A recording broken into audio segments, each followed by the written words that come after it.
Dragon Ball Super Dope 2020. Happy New Year. It is the first part of the new year. What's up, Dragon Ball Super Dope? My name's Kyle. This is Jimmy. Yo. Make sure you rate and subscribe on Apple Podcasts, Stitcher, Spotify, all the places where the podcasts live. We're actually doing Dragon Ball stuff today. Hell yeah. Surprise! Obviously, weekly episodes of Boku no Hero Academia have kind of taken, I don't want to say priority, but regular content to talk about once a week is cool. As per Dragon Ball, we have, randomly dropped episodes of Super Dragon Ball Heroes. And we have a manga chapter that I've been putting off talking about for the better part of 3 weeks. There's honestly not a whole lot to break down in that manga chapter. Mm-hmm. But we haven't put out a pod so far in the new year. So Happy New Year, everybody. Welcome in. I feel like it's too late to wish you Happy New Year. I think today is, the 11th of January? Yes, Saturday the 11th. Yep. This will probably be a Monday morning. Knock on some kind of wood. Be on the lookout for a follow-up pod this week for My Hero Academia with me and the Flying Federico brothers. Should be up by, I hope, Wednesday morning, maybe, if not Thursday. It's kind of a busy week again this week. So be on the lookouts for those. But I figured me and Jimmy did have at least a couple of Dragon Ball things to check in on. Chief among them, episode 19 of Super Dragon Ball Hero. So I did want to check in on the end of it because it seems to be the conclusion of the Universal prison. What the fuck was it called? The Galactic Prisoner arc or whatever? Yeah, some shit. Yeah. Hearts gets, we get to see how Hearts ends today. And then we check in on manga chapter, I believe it's 55, I want to say. Yeah, I have 55 written down. Let's hope that that's the accurate number. I'm not sure that it is. Maybe it's 56. Maybe I just fixed it in post with me saying the word 56. Just like that. 56. Clean cut. So, let's start with Super Dragon Ball Heroes. We watched the last one on Christmas for our Christmas Eve party this year. Yeah. It was fun to watch it with like 15 of us here. There wasn't that many of us, was it here? There was like 4. No, it was me, Mike, you. Oh yeah, Feds. Brandon, Feds, and Amber was here for a bit at the beginning for the patrons. Oh yeah. So it was a pretty busy room. I mean, the end of that episode, it just ends up being Goku and Vegeta. Vegeta, of course, reluctantly fusing into Super Saiyan Blue Gogeta. Well, Gogeta, who then turns into Super Saiyan Blue. And we like a badass. Yeah, super bad. We pick fucking Hearts up. We pick up on that today, and Hearts is throwing the fucking planet at him. A planet-sized thing, it seems. Looks all big and red and veiny and bulgy. It's kind of gross. And Hearts launches it at him. Super Saiyan Blue Gogeta pushes it back at him. And then what do you know? Hearts, what do you think happens next? What do you mean? Hearts throws the planet at him. Throws the planet at him. Gogeta pushes it back at him. Yeah. And then what do you think happens? His boys jump in and fucking... Nah. First, before his boys jump in, Hearts pushes it back at him again. Oh, yeah. Oh, yeah. Oh. Like, the whole first 2 of these 8 minutes of this episode is just like, ah! Oh, yeah. No, you don't. I'm stronger than that. Ah! Yeah, and right. Gogeta gets the upper hand. And you're like, yeah, Gogeta, let's see how this goes. And then Hearts is like, can we rewind the clock 30 seconds, please? This fat piece of shit was talking. Rewind. And just pushes it back at Gogeta. And that's when the squad, and not even the full squad, nope. It's really just Jiren and Hit. Yeah. Rush to Gogeta's aid after he launches just not even a final Kamehameha, just a Kamehameha to fight this big, veiny planet-size-ish thing. So that's fun. Yeah. Meanwhile, Piccolo and Android 17, dude, kind of feel bad for him. They're relegated to cleanup duty. Yeah. Piccolo, I get. 17, Tournament of the Tournament of Power MVP. Yeah, right. Kind of insulting. Don't worry about these pebbles. Yeah, we got it, guys. Don't worry, all these rocks flying around, maybe hitting y'all in the face. We got it. Look at us use our energy blast to blow up these small rocks. Little tiny rocks. Fucking sweet, dude. We got this. That was totally sweet. I like that. Oh, you know who else? Trunks gets. I feel so bad for Trunks too. Trunks gets caught up in that as well. Yeah. I almost forgot that Trunks was there in the first place. Right. I do like that. After they get through this beam struggle thing, Gogeta breaks the fucking glasses of hearts like that we've been making fun of for the last however long we've had hearts in this whole little thing. Like just looking at those stupid visor glasses, just so punchable right in the fucking face. Break your fucking glasses. And then he does. Yeah. And Hearts doesn't even have the heart to say, those are $500 my sunglasses. Glasses. I can't see without my glasses. Yeah, that's a Ducky line, but I was going to go more Johnny Cage. Those are $500 sunglasses, asshole. Yeah, right. That's where it's at. So Gogeta gives Hearts the Soul Punisher. Soul Punisher is really more of like the Japanese like figurative translation. I think the English one is the Stardust Breaker. I believe, and that's what they call it in most of the video games too, I think. Yeah. Honestly, when we were watching it, I was like, why can't I remember the name of this attack right now? It's a filibuster. It's a something buster. I watched the filibuster episode of Parks and Rec the other day where Patton Oswalt gives his pitch for the episode 7, the J.J. Abrams directed episode 7. You're paying down on the twin sons of Tatooine onto the mouth of the Sarlacc pit. Sarlacc. The glove gauntlet of Boba Fett reaches over the side and pulls himself out. You should have let fucking Patton Oswalt write those goddamn movies. Would have planned them out better than fucking Kathy Kennedy. Anyway, it's a long way to say. Maybe we'll talk about Star Wars soon.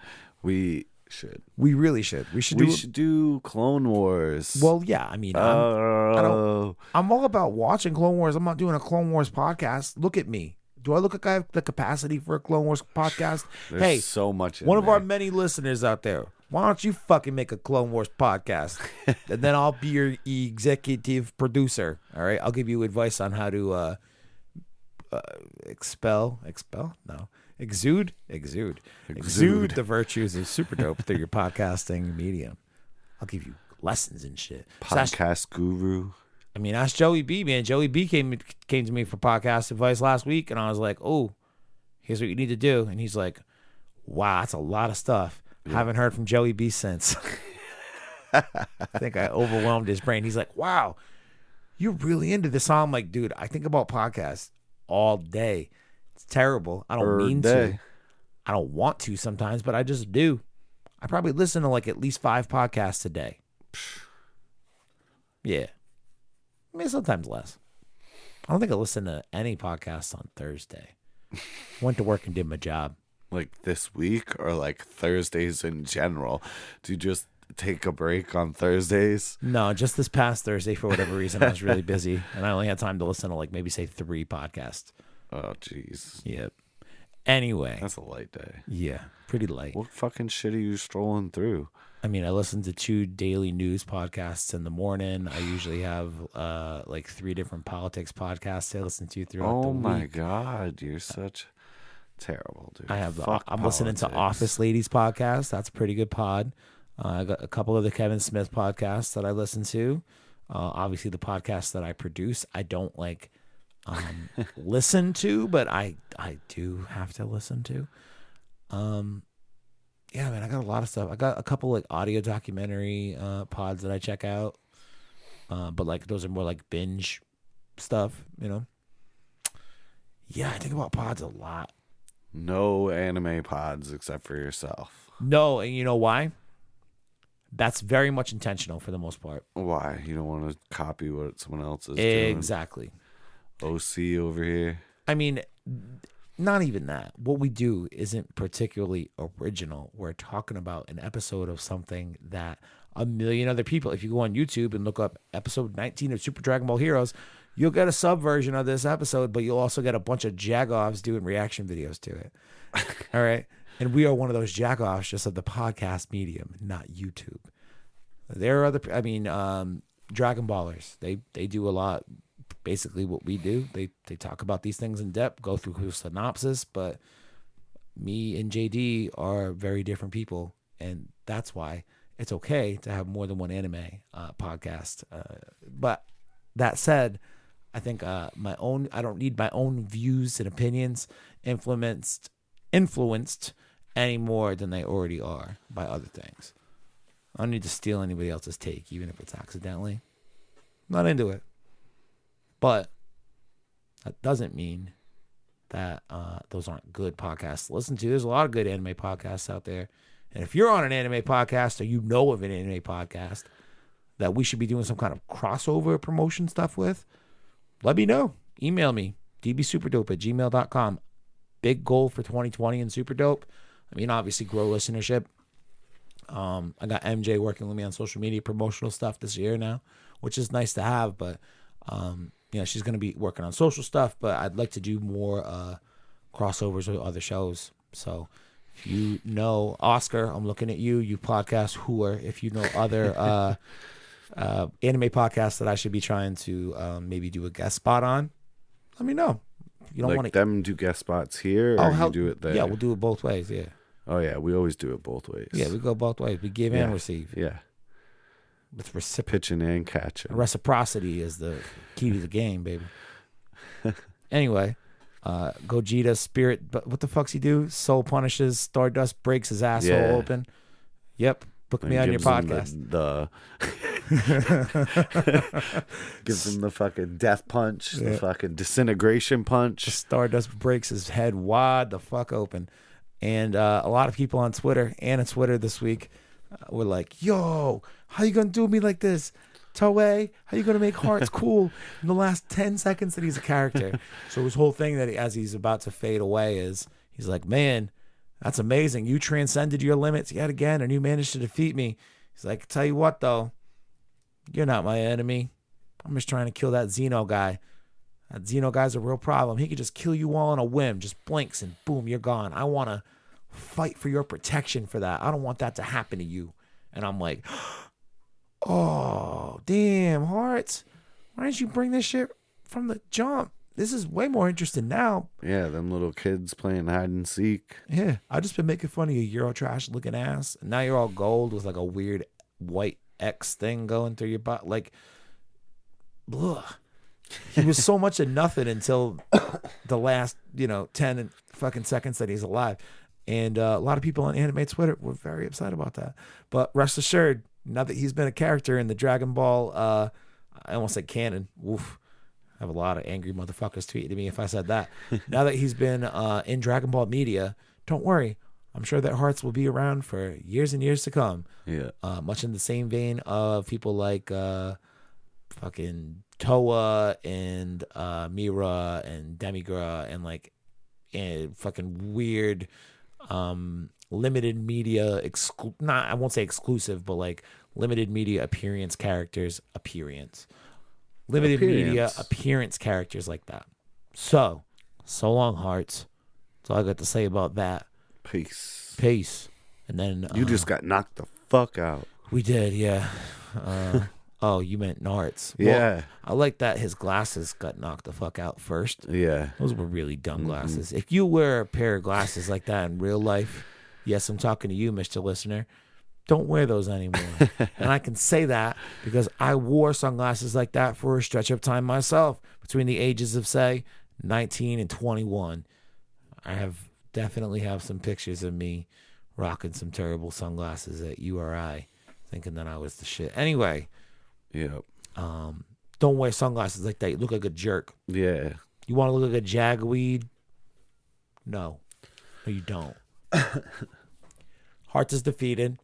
We get a flash over to Xeno's palace or whatever.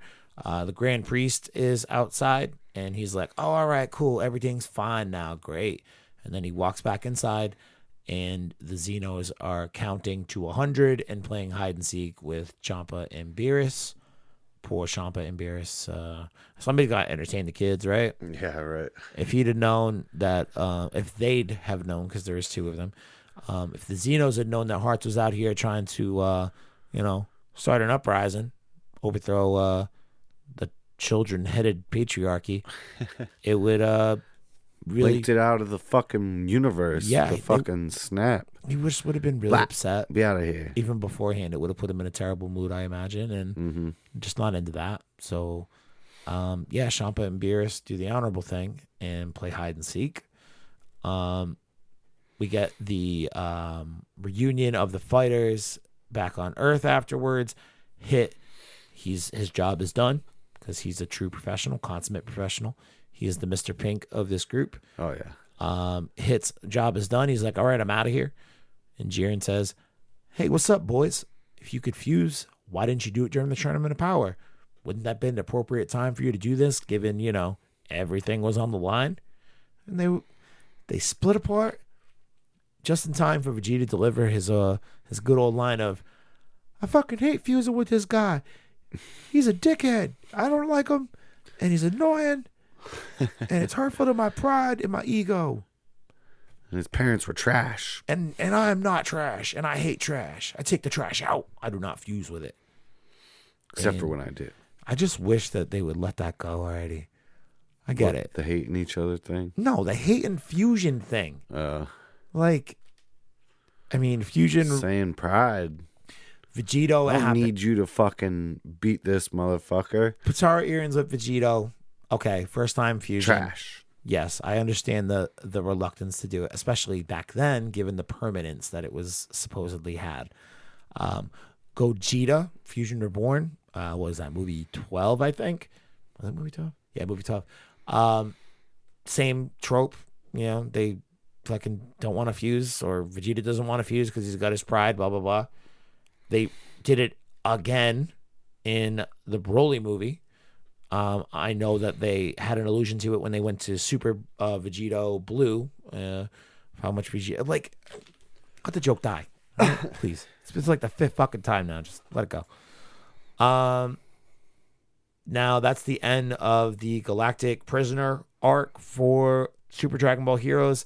The big announcement that we got at Jump Festa, in case you missed our last Dragon Ball-based episode, was not that Dragon Ball Super will be returning to a weekly anime, but was that Super Dragon Ball Heroes will have a quote-unquote Season 2 that's going to be starting in March. And it's called, I like the name of it, it's called the Big Bang Mission.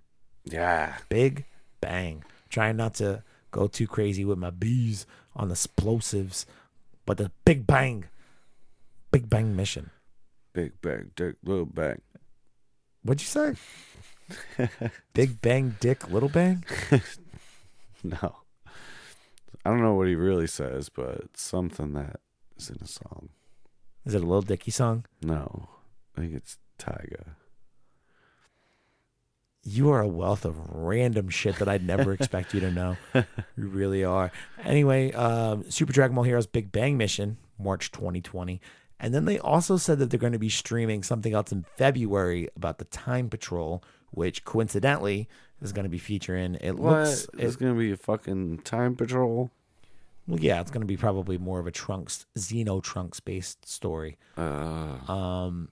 And it looks like I think King Demigra, which is another one of those limited media exclusive characters. I think he's in Xenoverse 2. I imagine he's in Super Dragon Ball Heroes to some extent, probably early. This game has been around in the arcades for fucking over 10 years now in Japan. So yeah, it's crazy. Why can't we play it? I mean, they did do a limited run and basically tried it out here in America with the Dragon Ball World North American Tour last year, and it wasn't super popular. I mean, but it's limited opportunity to do it. It's a limited availability of machine. People who are going to those things probably don't have the cards to play. Like, it's not something that you can just drop into a place and fucking try it out for a 3-day weekend. I don't think. I mean, I don't know where there are popular video game arcades. I mean, I guess Providence now would not be a bad option because there are more than a few adult kind of arcade bars or whatever. But even those, like, are kind of more geared toward the retro thing. In terms of, like, modern arcade places, where do kids go? I don't know. Like, Chuck E. Cheese isn't really a dominant thing. We have a weird fucking game room not too far from us, like 30 minutes away in Seekonk, but... It's, like, sad in there. Is it? I haven't been in there since probably high school. Yeah. But yeah, Super Dragon Ball Heroes, I feel like, is something that you need to drop it in an area where, a lot of Dragon Ball fans exist, and that's a really... Dave and Buster's, dude. Yeah, dude, talk about a good idea for Dave and Buster's. Oh, Dave and Buster's. Get on the phone with Toei right now. Yeah, you fucks. What are you waiting for? Damn, next thing you know, dude, you got kids going to fucking Dave and Buster's once every goddamn week to go play Super Dragon Ball Heroes with their new cards and shit. Yep. And they're fucking probably old assholes like us who can buy beer. So yeah. Double win. And if they're not, then you got your parents. Oh. And then your parents are spending money somewhere else. Dave and Buster's, call them up. Why don't you, like, buy a machine and then, like, sell the cards? Me? Because I feel like that's a come up right there. Don't you got, like, a garage? No. Fill it with game nerds. I feel like you're saying gay a lot. Are you saying gay? I said game. Oh, game nerds. Game. Got it. No, that ain't me. Somebody out there, if you like Dragon Ball enough to listen to this podcast, maybe you like Dragon Ball enough to invest in this idea. Yeah, do it and then let us know where it is and we'll come down there. Yeah, but it's got to be like close by because like I don't right like up driving. the road. I don't like driving more than 20 minutes. Yeah, hopefully within walking distance. Yeah. I mean, realistically, if you put Next it somewhere door. near us, you know that you've got at least 2 regular customers. Yeah, there you go. That's just a return on your investment right out the chute. Yeah. Okay, Super Dragon Ball Heroes. I think we kind of talked about it. We did. We'll look forward to new episodes, I guess, in 2020.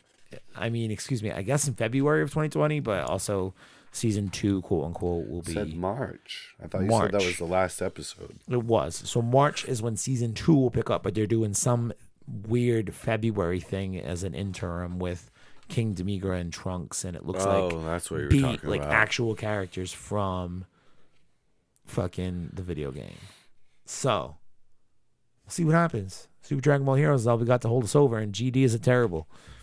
Although I did like getting to see Heart get punched in the face. Yeah. Break his stupid Fuck his glasses. Fuck his glasses. All right, and then quickly, I'll say quickly, because the manga chapter for 55, which came out the week before Christmas. So I typically get caught up not doing manga episodes when I want to, because whenever I try to get people to do them with me, they don't fucking read it. And I'm not big into hosting story time typically, but today I had the time to do story time with Jimmy for manga chapter number 55. So this is, it's not too much occurs in this chapter in terms of plot, but it is Vegeta heavy, and we finally get the insight, or the confirmation rather, of what we've been suspecting about the ugliest haircut in the fucking 7th universe, Merus of the Galactic Patrol. Yeah. And it picks up off of that. So at the end of chapter 54, Daishin Khan, Grand Priest, and Whis are talking about Merus and how he's become a problem in Universe 7, basically. And it's picks up during that conversation, and it's confirmed that he's basically an angel, but he's an angel in training. Yeah. He's Whis's younger brother. And, in a lot of ways, Whis his responsibility. So he's sent to Universe 7. I don't really know why. All right. And he joins the Galactic Patrol and is apparently like the greatest Galactic Patrolman of all time. But the thing with angels is they're not supposed to use their powers for good. Like they're not supposed to even interfere. They're not supposed to interfere at all. Yeah. Whether it be good or bad, whatever. And except for when they rewind time. Then they're allowed to do Whis gets that. a pass. Yeah. But with Merus, it's like he's not using his angel powers to do it, and that's why you see him like using a gun and his fucking jet boots and shit all throughout everything we've seen in this moral arc. But without his angel powers to whatever capture these villains, he's not technically breaking the angel code, and I just think that that's fucking weak personally. Metachlorians. Not even that, dude. I mean, it's nothing like that. It's like it's just a question of like, is what he's been doing this entire time, is that technically not what he's, and it's like, well, not the only reason he's on their radar now is because he's starting to catch a lot of criminals now, and he's ramping up now, and now that he's in this time chamber working with Goku, and him and Goku are going all out, he's tapping into his angel powers, and now it's become a problem. Yeah. Like, why wasn't it a problem when he was still very much fighting on the side of good to put away galactic villains? Like, whatever. I'm not gonna dwell on it too much, but right. Whis basically comes to pick him up at the end of the chapter, and he's like, "All right, poop, get in your angel clothes." The thing that I've been saying about Mirror since the beginning, and I said it at the top, stupidest haircut in Universe 7. I was thinking like, all right, cool. He's an angel in training, but he's in disguise and he's hiding his identity. He gave himself this dumb haircut to fucking shake people off his trail, right? People shave their heads, shave off their eyebrows, fucking do all sorts of wild shit to throw people off the trail when they're trying to hide. Yeah. This haircut is obviously a part of that. And then Whis comes to pick him up to take him back to the fucking daycare center for angels, wherever the hell he's got to go. And he puts him in his clothes with the big rings around the neck. And, that hair's for real. Yeah. That hair is a conscious decision. Mm-hmm. Not an unfortunate byproduct of having to conceal your identity. That's just for life. It's a fashion choice. It's a conscious fashion choice. So, Merus, glad that you had a lot of success with the Galactic Patrol. I just wish that you had a little bit more success with a barber, because damn, do you look foolish. So that's at the front and at the end of this chapter today. Beginning of it is the conversation. Whis goes to get him. The end of it, he's about to fight Goku as time is about to wind down in the time chamber. Whis comes to get him, warps them out of there, and he's like, "Yo, what's up, son? You know you're not supposed to be doing this shit. Goku, go. Yeah, get the fuck out of here. Here's some new clothes. Beat it." And he, I guess we're going to see what happened. Like, more, they make the allusion to Merus kind of leaning toward going with Goku at the end of this training to go help him fight Moro, and how that's a super big no-no, and that's why Whis interfered at that point. Okay, cool, I buy that. What's Goku going to do now?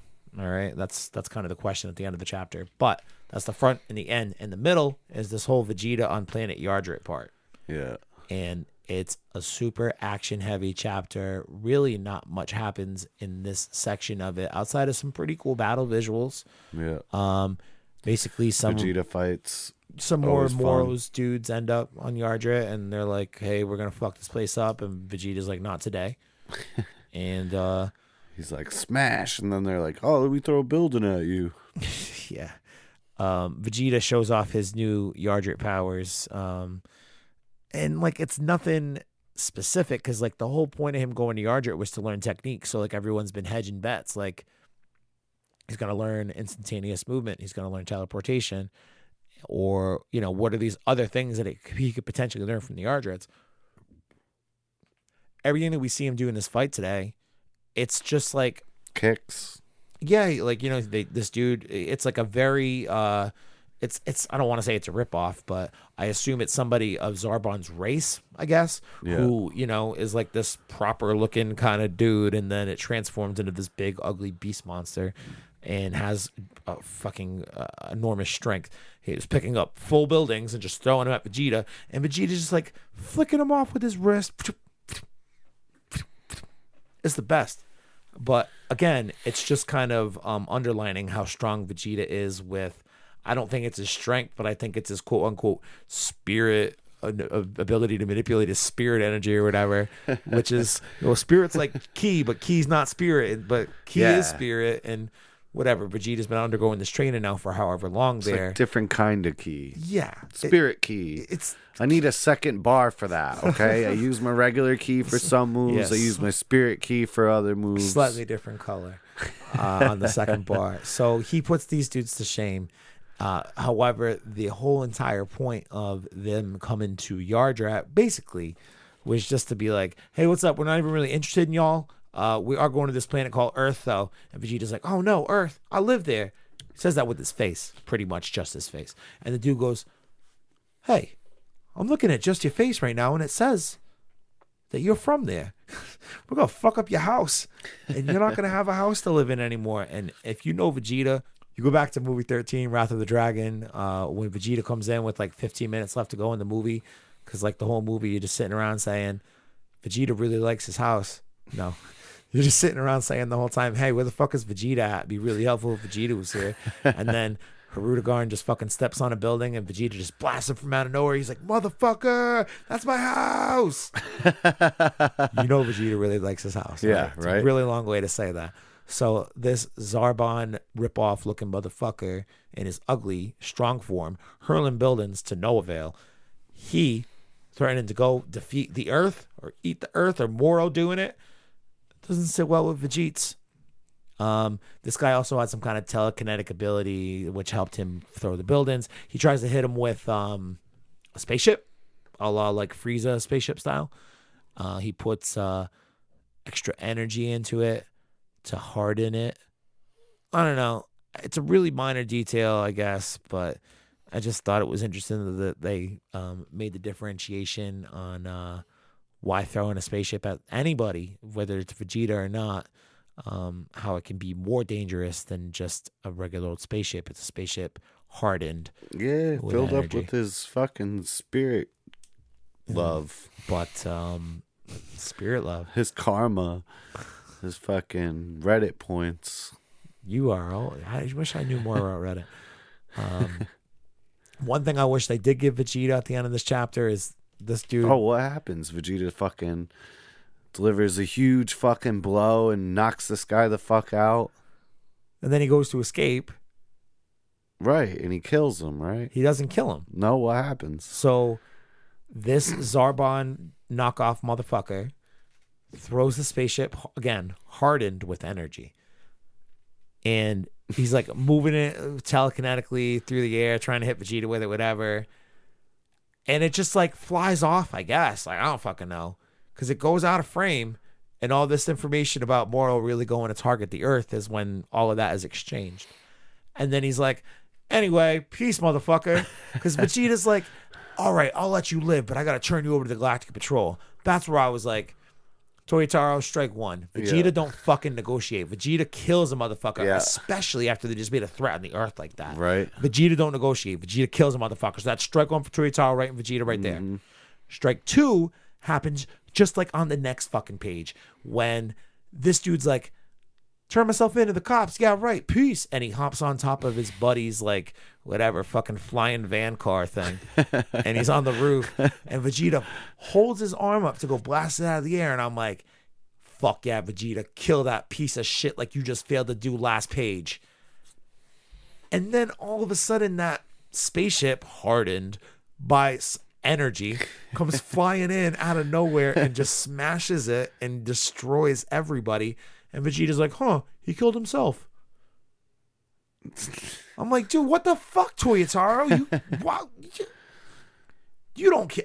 Like, I get wanting to make Vegeta, like, a little bit more of a softer character now that he's well into being a father and we're into Dragon Ball Super this far. And I understand wanting to soften him up a little bit, but you can make the argument that he would be even harder knowing on this motherfucker, go even harder against this dude, knowing that his next plan is to tell Moro, like, hey, what's up? Even though Moro's on his way to Earth, you'd think he would just blow the dude up, no questions asked, knowing that he's aligned with Moro, who he now knows is going to target the Earth. Right. All right. So, and then understanding that he's about to do it and then taking it away from him, that was stupid.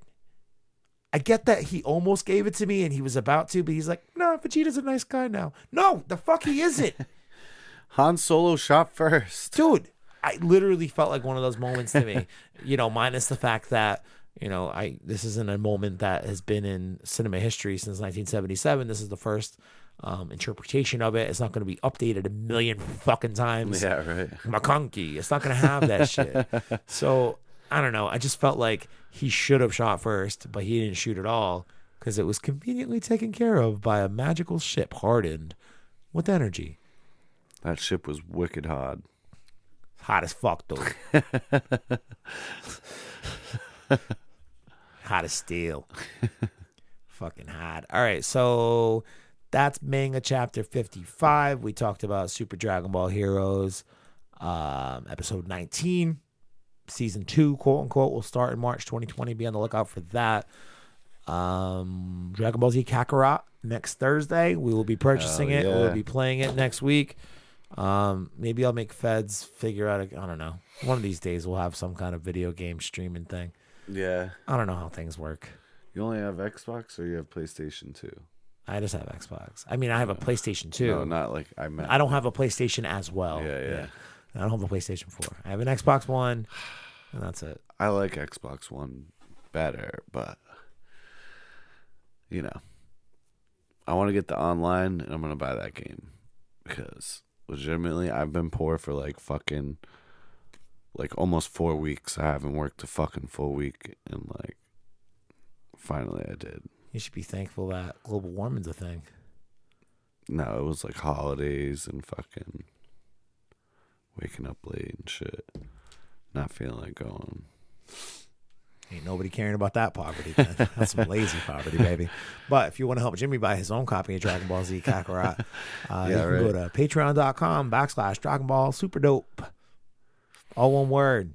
Hell yeah. Go there. And I want to thank we could play the game together if you buy it for me. Yep, that's Patreon. Patreon buys him a copy. I mean, who the hell wouldn't want some Jimmy commentary over the Dragon Ball Z Kakarot? Yeah, right. If you're one of the loyal fans and you're down with it, this month's contribution in the month of, I guess, January? Mm-hmm. Yeah, month of January's money will go to buying Jimmy a copy of Dragon Ball Z Kakarot. I want to thank our current patrons, Brian Melchiori, Minnie Van Dan, Caleb Darling of the Holy Nerdy Podcast, Lil Baby Jiren, my brother Dan down in Florida, Jacob Perez, and of course, our Australian brother, Reese Andriotis. Reese, heard your world's on fire, dude. Sorry about that. I saw it started raining. Did it? Hard down there. Cool. Hopefully that's good for you guys. Yeah. I know that he'd gone to like New Zealand or something for vacation, I think when it started, and then he came back to it. So my other buddy, Mike, Mike Weaver. Yeah. Fucking Mike Weaver moved down there, man. Really? And he posted up a video on Facebook. He's like, yeah, these fires suck ass. I'm still going about my day. Me and my wife are still going to like whatever farmer's market they went to that weekend or whatever. But this is the highway, and it just looks like a super crazy fog. He's like, this isn't fog. This is all fucking smoke. I'm like, oh my God, dude, you were breathing that in. Yeah, right. Fucking scary. 2020 is a big year, people. And it's already shit in the bed right out the gate. So, yeah. Hey, come on, people now. Smile on your brother. Something, learn to love one another right now. Yeah. That's a hippie song. Save the koalas. You know what we need to watch? You know why koalas aren't classified as birds? Because they're marsupials. They're not qualified. They don't have the qualifications. Yes. So we should watch fucking Pump Up the Volume. Oh, yeah. Do a pod on that. We're talking about doing a Star Wars pod for Mandalorian. I would like to talk. Did you go see Rise of Skywalker? No, dude. I could rip it up pretty good. I got the game and I was like, I get it. You should go see it. I smashed on that. Oh, that's right. We were going to go see it the other day, game. and then I never fucking heard from you. Yeah, because it was fucking after Christmas with my brother. Friggin' jagweed. But I played that Fallen Order game and fucking beat it. It was awesome, I heard, right? Yeah, it was a good game. Word. I mean, the ending's kind of like, wow. But oh, before we go, I almost fucking forgot. About 4, 5, 6 months ago, somewhere in there, we did, I think it was me and Brandon, we did Dragon Ball Z, The Path to Power. No, Dragon Ball Z. We did the movie Dragon Ball, The Path to Power, which was a movie based on little kid Goku released in 1997, just after GT wrapped up. Or was it just as GT was airing? Either way, the reason that we did it was because my buddy Tom, that I was working with at the comic book store at the time, was like, I want to get into Dragon Ball, blah, blah, blah. I don't know how to start, though. And I'm like, listen, man, if you're going to do it, just start at the beginning. All right, just watch OG Dragon Ball from episode 1 on. It's time consuming, I know, but that's the only right way to do it. He's like, nah, I'll never do that. I'm like, well, fuck you, Tom. Let me see if I can help you hack it, all right, and find a way in. So I was like, there's got to be some kind of, because so many of, not just Dragon Ball, but anime movies in general, especially if it's based on a popular TV series, the goal of the movie in the first 5 to 10 minutes is be like, oh, you never seen this anime series before? Yeah. Here's the 5-minute pitch. This is what it's about. You're caught up now. Here's the crazy story. Yeah. But I didn't really want that for Dragon Ball for Tom because, you know, Tom's not a dumb kid. But I feel like if he were to consume Dragon Ball in a way that it wasn't meant to, like if he just jumped into like some random Majin Buu fight, he'd be like, this is fucking stupid. Yeah. Because he doesn't get it, you know? So whatever. We'll never get it. We did that podcast, and I'm like, basically the conclusion was, if you haven't listened to it, you know, go listen to it, The Path to Power. I think we did it maybe in like August of last year, me and Brandon. Conclusion was, not a good entry point. Very confusing movie. Takes a lot of fucking creative liberties. I do appreciate the fact that Android 8 is so heavily involved. Aider Hachan. It's great to have him around. Yeah. But yeah, not a great entry point. Tom, however, this is the good news. Long way to get here. Tom completely what's the word? God damn it. It would make sense that I'd start to fail to use words now. I've been pretty good so far today. Tom, completely unexpectedly, I guess I'll go with that phrase, just started to watch Dragon Ball last week. Really? Dub on the Funimation app. Just from episode 1 on, and he's like fucking obsessed with it. The OG? OG? Yeah. He's like 30 episodes in almost. It's so much to watch all of that. It is. But I mean, I've done it a few times, but like now I have a job. Yeah, I get it. When you think about where Dragon Ball is now for Dragon Ball Super, even before Super started, when you think about Dragon Ball Z, if you wanted to get in on that, like you're seeing like pieces of the Cell Saga or the Buu Saga as it's coming over to America, and you're like, this shit looks crazy. I want to get in on it. Well, the story started fucking, you know, I don't know. The story started 300 episodes ago. Oh, never mind. Like, I'm not into that. Yeah. But like, if you take it from the beginnings, it's unexpected. Like, even though I prep Tom, like, you got to do it. It's funny. It's more comedic than it is martial arts based. You'll notice when the tone starts to shift around here, and then it'll shift again around here. Coincidentally, I did do a couple of, I watched a couple of OG Dragon Ball episodes today. I watched the first death of Krillin. Yeah. Ooh, that one gets you. That's another dramatic shift in tone in that series, right? Because then it goes from straight up lighthearted martial arts where like a tournament is like one of the biggest things. I mean, you had the Red Ribbon arc at that time, but Goku fucking taking bullets to the head just makes it feel like there's so low stakes. Yeah. But he beats Tien Shinhan and everyone's friends, and you're like, oh, cool, great. Or he doesn't, he technically loses to Tien Shinhan because he hits the truck first. And then it's such a weird episode, dude.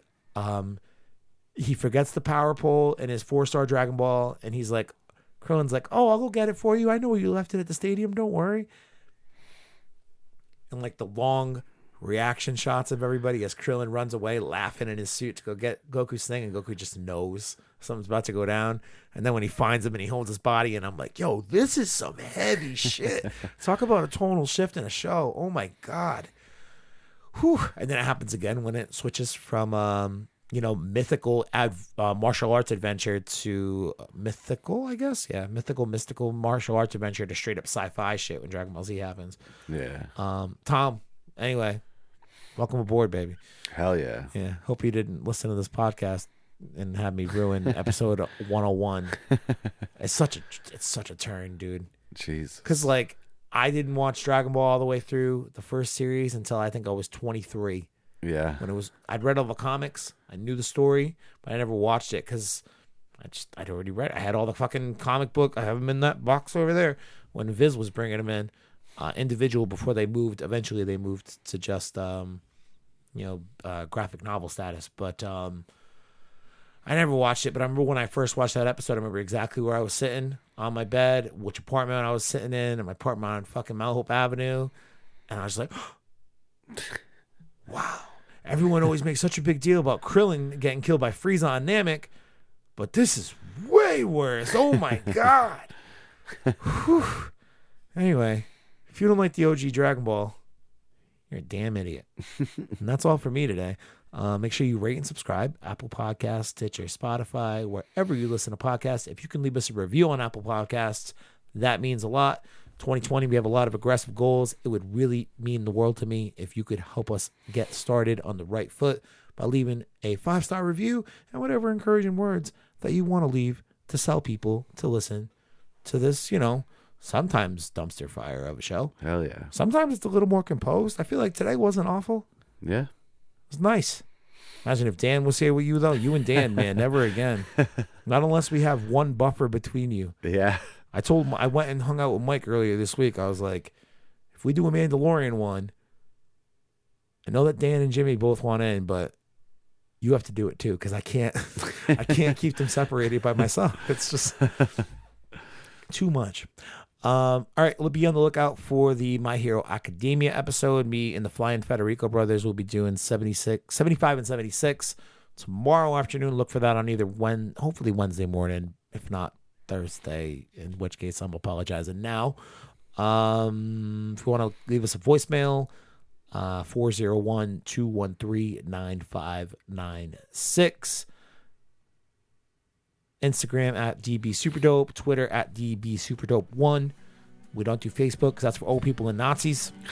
And that'll be it. We love you guys. Thanks for listening. And we'll see you in a couple days.